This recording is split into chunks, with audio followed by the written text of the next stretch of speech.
Assalamualaikum warahmatullahi wabarakatuh. Perkenalkan, nama saya Ernaini. Saya adalah mahasiswa Magister Teknologi Pendidikan Universitas Lampung tahun 2022-2023. Pada kesempatan kali ini, saya ingin mempresentasikan langkah-langkah dalam menulis jurnal atau artikel, yang mana ini merupakan tugas dari mata kuliah kajian jurnal. Untuk menghasilkan suatu jurnal atau artikel, dibutuhkan salah satu metode. Dalam hal ini, saya memakai metode ADI, yaitu Analysis, Design, Development, Implementation, dan Evaluation. Pada tahap analisis, di sini saya mengidentifikasi permasalahan yang ada di dalam kelas saya. Permasalahan yang dihadapi oleh siswa-siswi dalam kelas saya adalah mereka mengalami kesulitan dalam pembelajaran keterampilan berbicara. Padahal kita ketahui bersama bahwa keterampilan berbicara adalah keterampilan yang paling esensial untuk dikuasai oleh siswa. Namun di sini siswa-siswi saya mengalami kesulitan dalam mengekspresikan ide atau gagasan mereka secara lisan. Apabila mereka diberi tugas untuk mendeskripsikan suatu gambar secara lisan, mereka mengalami kesulitan. Setelah saya mengidentifikasi permasalahan, yang saya lakukan selanjutnya yaitu menganalisis kebutuhan siswa. Apa saja yang diperlukan oleh siswa guna meningkatkan penguasaan keterampilan berbicara bahasa Inggris. Dalam hal ini, saya menyadari bahwa selama ini pembelajaran keterampilan berbicara hanya menggunakan buku paket yang disediakan oleh sekolah. Dalam keterampilan berbicara, pada saat siswa ditugaskan untuk mendeskripsikan sebuah gambar, siswa mengalami kesulitan. Mungkin itu disebabkan karena kurangnya media pembelajaran yang digunakan oleh guru dalam pembelajaran keterampilan tersebut. Guru hanya menggunakan buku teks yang gambarnya kecil dan tidak berwarna sehingga tidak menarik bagi siswa. Tahap selanjutnya di tahap analisis yang saya lakukan adalah saya banyak membaca jurnal karya ilmiah yang telah dipublikasikan pada aplikasi atau pada website Google Scholar yang berhubungan dengan media yang digunakan untuk dapat meningkatkan keterampilan berbicara. Di sini saya menggunakan kata kunci keterampilan berbicara atau media pembelajaran untuk meningkatkan keterampilan berbicara. Di situ saya mendapatkan banyak sekali referensi tentang media-media yang bisa digunakan untuk meningkatkan keterampilan berbicara siswa. Salah satunya yang banyak dibahas di sana adalah tentang penggunaan media gambar. Oleh karena itu, setelah melalui tahap mengidentifikasi masalah, menganalisis kebutuhan, serta membaca referensi yang ada pada jurnal karya ilmiah yang ada di Google Scholar, saya memutuskan untuk melakukan penelitian literatur review dengan judul Pengembangan Media Gambar Seri dalam teks deskriptif untuk meningkatkan keterampilan berbicara bahasa Inggris. Tahap selanjutnya yaitu tahap desain.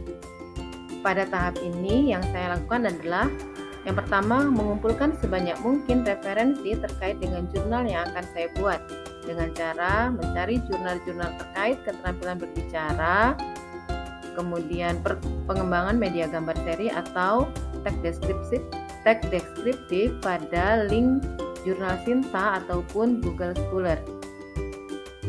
Kemudian yang kedua, setelah mengumpulkan sebanyak mungkin referensi, karena pada penelitian literatur review diperlukan seminimal 15 jurnal terkait. Setelah mengumpulkan sejumlah jurnal yang dibutuhkan, langkah yang selanjutnya yaitu menginstal aplikasi yang mendukung untuk menulis jurnal, diantaranya adalah Mendeley. Mendeley diperlukan dalam pembuatan suatu karya ilmiah untuk memudahkan kita dalam pembuatan daftar pustaka atau kutipan. Kemudian selain Mendeley, ada juga tools-tools yang diperlukan dalam penulisan jurnal seperti parafrase, resumer, atau Grammarly. Setelah semua aplikasi kita install, kemudian kita pelajari, maka tahap selanjutnya dalam tahap desain yaitu mencari tahu template jurnal yang akan kita pakai untuk mempublikasikan jurnal kita. Misalnya kita ingin mempublikasikan jurnal kita pada jurnal pendidikan. Maka kita coba kunjungi website jurnal tersebut dan kemudian kita mendownload template-nya supaya pada saat penulisan nanti template jurnalnya sudah sesuai dengan jurnal yang akan kita tuju. Selanjutnya kita masuk pada tahap ketiga, yaitu tahap development. Pada tahap ini yang saya lakukan adalah saya mulai menulis jurnal dengan judul pengembangan media gambar seri dalam teks deskriptif untuk meningkatkan keterampilan berbicara bahasa Inggris dengan menggunakan tools-tools yang telah saya install dan saya pelajari pada tahap desain. Kemudian setelah tulisan saya selesai dan supaya tulisan saya minim plagiat, saya menggunakan tools parafrase online untuk meminimalisir plagiat. Kemudian setelah parafrase online digunakan dan untuk mengecek berapa persen plagiat daripada tulisan kita, saya menggunakan aplikasi Turnitin untuk melakukan pengecekan. Dan untuk menghindari salah ketik pada tulisan saya kembali mengecek tulisan saya dengan menggunakan aplikasi Typo Online. Setelah selesai pada tahap development yang pada intinya adalah tahap penulisan jurnal, kita masuk kepada tahap implementasi. Di sini jurnal kita sudah jadi. Kemudian setelah jurnal yang kita tulis itu sudah jadi dan sudah sesuai dengan template jurnal yang diinginkan penerbit, sudah juga diedit penulisannya, sudah dicek plagiarismenya, maka langkah selanjutnya adalah mengirimkan jurnal kita atau mensubmit jurnal kita pada penerbit. Dan yang kedua, pada tahap implementasi setelah jurnal yang kita buat disubmit, maka langkah selanjutnya adalah menyiapkan presentasi untuk jurnal yang kita buat. Di sini saya menggunakan aplikasi Canva, bisa juga menggunakan aplikasi lain seperti PPT dan yang lainnya. Setelah berbagai tahap telah kita lalui, mulai dari tahap analisis, tahap desain, tahap development, sampai dengan tahap implementation, maka tahap yang terakhir yaitu tahap evaluasi. Pada tahap ini, saya ingin memberikan testimoni saya terhadap tugas mata kuliah kajian jurnal, yaitu tentang menceritakan langkah-langkah dalam pembuatan jurnal, mulai dari mengidentifikasi permasalahan, menganalisis kebutuhan, sampai dengan menerbitkan jurnal tersebut. Pengalaman yang saya dapat dalam mengerjakan jurnal tersebut tentulah banyak sekali dan sangat berharga. Di sini saya banyak mengenal dan mempelajari tools-tools baru yang sangat berguna dalam membantu saya untuk membuat jurnal.